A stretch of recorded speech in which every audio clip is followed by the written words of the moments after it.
नमस्कार ओडिशा। आज गोटे पूरा गाँवली आ देसी जिनिस गाँव में बाड़ी में मिलुवा जिनिस आपण मानक रेसिपी बनाऊँगी। सेटा हूँ पसारुणी पत्र। पसारुणी पत्र प्राय आप शुणी थे खाई कि ना मत कहे। यहाँ देखो यहाँ से पत्र जो पत्र की बाटिकी मुझे तरकारी बनईबी। तो ये पसारुणी पत्र किसी ग्राइंडिंग करके जाइए देखापी आपण कि रखी। तो ये आलू को एमती लंबा लंबा सरू सरू काटी आ गोटे सारू भी नहीं। सारू ऑप्शनल अच्छे जब आपको पसंद आप ने नहीं तो स्किप करने आ सहित ये बैगण नहीं। बैगण एमती मीडियम साइज काटे और भेंडी भी नहीं पारे बट बैगण टे बेसी भल लगे। ता सहित जो पत्रटा कहली बाटी पसारुणी पत्र सेटा को नहीं। आ सहित आमर गोटे मसला आम बनवा पियाज अदा रसुण जीरा आ कि सुखिला लंका ता सहित ये स्वाद अनुसार लुण टिके लंका गुंड और हलदी गुंड ता सहित पानी बस एतिक जिनस आम गोटे टेस्टी रेसिपीटे बनइबा। तो ये बहुत कम समय और कम तेल मसलार भी होता है और पेट पाई भी से टेस्ट माने हेल्पफुल रुहे और पार्टी की भी से स्वाद लगे किंतु आखि की देखा जाउथुवा जिनस को जीवे ना। तो ये मुझे कड़े गरम कर दी तेल नहीं जाइए। तेल निकला पर मुझे आलू को सरू सरू माने काटिकी रखी ना आलू को आम आग भाजीदवा भल से आलूटा पूरा गोल्डन ब्राउन होगा जाए आम भाजवा। देखो यहाँ आलू और सारू दुईटा जाक नहीं जाइए। सारू बहुत कम नहीं केवल मो पकई से मत सारू टे ज़्यादा पसंद थाए। तो ये देखो आलू सारू को पूरा गोल्डन होगा जाए भाजिकी बाहर कर नेली। तापर सेम तेल जो बैगण को भी काटिकी रखीदेली ना से बैगण को भी गोल्डन ब्राउन होगा जाए भाजिकी ताकू भी आम बाहर कर नवा। देखो ये बैगण भी भलसे जाइए से पैन रे आउ टे तेल नहीं पारे ना तो जी तेल अच्छे से आप आराम से करेंगे।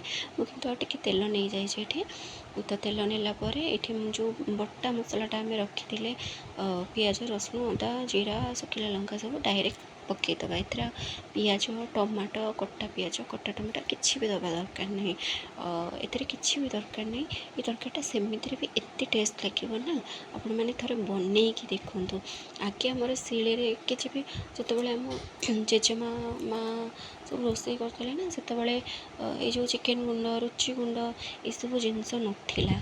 तो ये देखो मुझे लुण और हलदी गुंड और सहित टे लंका गुंड नहीं गली। जो टिके लंका गुंड नहीं कि सुखिला लंका बाटी तो लंका न नेले भी चलो। तो मत लगे कि दुईटा सुखिला लंका बाटी काले टे राग कमिज से मुझे लंका गुंड नहीं गली। आईटा पिला माने भी खाई पारे आप राग कम करके पिलामानंकु देबे ना बहुत पिला माने सब पेट काटे हुए।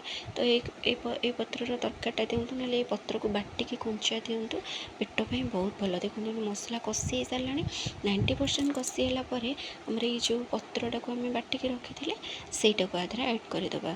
देखो पत्रटा को ऐड कर सारापर आम टे मसला सहित भल से मिसईदबा। मिसई सारिकी घोड़े आम बेसी कषानी बेसी कषिले पत्र गोटे कड़ाड़िया स्मेल आसो। तो बस पत्रटा सीझा जाए आम घोड़े 5 मिनिट छाड़ीदे। ये 5 मिनिट पर देखो केमती लुक देखा जाउछि तरकारीर मसलार। तो जो आलू छाणिकी रखी ना ताकू देदबा।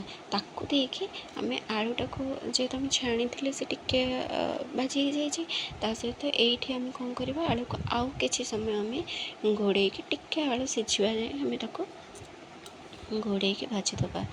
देखो ये घोड़ेदबा बेस नहीं 5 मिनट एमती कषिदबा। कषि सारापर देखो तरकारी लुक पलि आसला एमती ही तरकारी कलर आसबे और कलर देखिए आप भी धोखा खाइबेनी।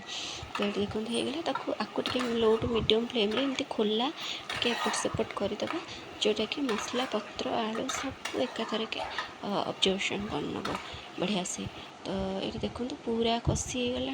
तो आपण हिसाब से केते जन लोक खाइबे केते क्वांटिटीर करिसेंती से हिसाब से आपण झोल रखिए। झोलटा ना बहलिया करेंगे पूरा जमती पूरा बहलिया झोल चुकुचुकिया झोल ये तरकारीटा भल लगे कि पूरा ढंक पानी भाया भी करेंगे माने पूरा मीडियम माने झोल झोल हापुड़ा भाया जो କୁହନ୍ତିନି ଗାଁରେ ହାପୁଡ଼ନ୍ତି, ସେଇ ଟାଇପ୍ର ଝୋଳ କରିବେ। ଆଉ ଏଇ ଝୋଳଟା ନା ଯେତେବେଳେ ଆପଣ ହାପୁଡ଼ିକି ଖାଇବେ ଦେଖିବେ ଆର ଟେଷ୍ଟ ପୁରା ଅସମ୍ ଥାଏ। ତ ବହଳିଆ ଝୋଳ ଜମା ବି ଭଲ ଲାଗିବନି। ତ ଏଇଠି ଦେଖନ୍ତୁ ତରକାରୀ ମୋର ହେଇ ଆସିଲାଣି, ଆଳୁ ବି ସିଝିଗଲାଣି। ଦେଖିବେ ଯେତେବେଳେ ଟେଷ୍ଟ କରିବେ ଆଳୁ ପୁରାପୁରି 95% ସିଝିଗଲାଣି। ତ ଏଇ ସମୟରେ ଆମେ ଯେଉଁ ବାଇଗଣ ଛାଣିକି ରଖିଥିଲେ ନା ଏଇଠି ଦେଇଦେବା, କାହିଁକିନା ବାଇଗଣ ଯେହେତୁ ଆମେ ଛାଣିକି ରଖିଛେ ତାକୁ ସିଝିବା ପାଇଁକି ବେଶୀ ଟାଇମ୍ ଲାଗିବନି। ଆଉ ଯଦି ଆମେ ଆଳୁ ସହିତ ଦେଇଥାନ୍ତେ ସେ ଫିଟି ଯାଇଥାନ୍ତା। ତ ସେଥିପାଇଁ ଆମେ ତାକୁ ଏବେ ଦେଇଦେବା। ଏବେ ଦେଇକି ଆମେ ଗ୍ୟାସ୍କୁ ହାଇ ଫ୍ଲେମ୍ କରିଦେବା। ଯେହେତୁ ଆଳୁ ସିଝିଗଲାଣି, ବାଇଗଣ ବି ଛଣା ହେଇକି ଅଛି, ତ ସେଥିପାଇଁ ଆକୁ ବହୁତ ଟାଇମ୍ ଲାଗିବନି। ତ ଏଇଠି ଫୁଟିଗଲାଣି। ଫୁଟି ସାରିଲା ପରେ ଦେଖନ୍ତୁ ତରକାରୀ ଅଲମୋଷ୍ଟ ଆମର ରେଡ଼ି। ଏଥିରେ କିଛି ଟମାଟୋ ଦରକାର ନାହିଁ, ଧନିଆ ପତ୍ର ଦରକାର ନାହିଁ, କୌଣସି ମସଲା ବି ଏଥିରେ ଆମର ଦରକାର ନାହିଁ। ଆଗକାଳରେ ତରକାରୀ କରୁଥିଲେ ଚିକେନ୍ ମସଲା, ରୁଚି ମସଲା କିଛି ନଥିଲା ୟାର। ଏଇ ବଟା ମସଲାକୁ ନେଇକି ହିଁ ତରକାରୀ କରୁଥିଲେ। ଦେଖନ୍ତୁ ତରକାରୀଟା ଏମିତି ସୁନ୍ଦର ଭାବରେ ଦେଖାଯାଉଛି। ଏଇଠି ଦେଖୁଛନ୍ତି ନା କେତେ ସୁନ୍ଦର ଲାଗୁଛି। ତ ଆପଣ ଏ ରେସିପିଟା କେମିତି ଲାଗିଲା ମୋତେ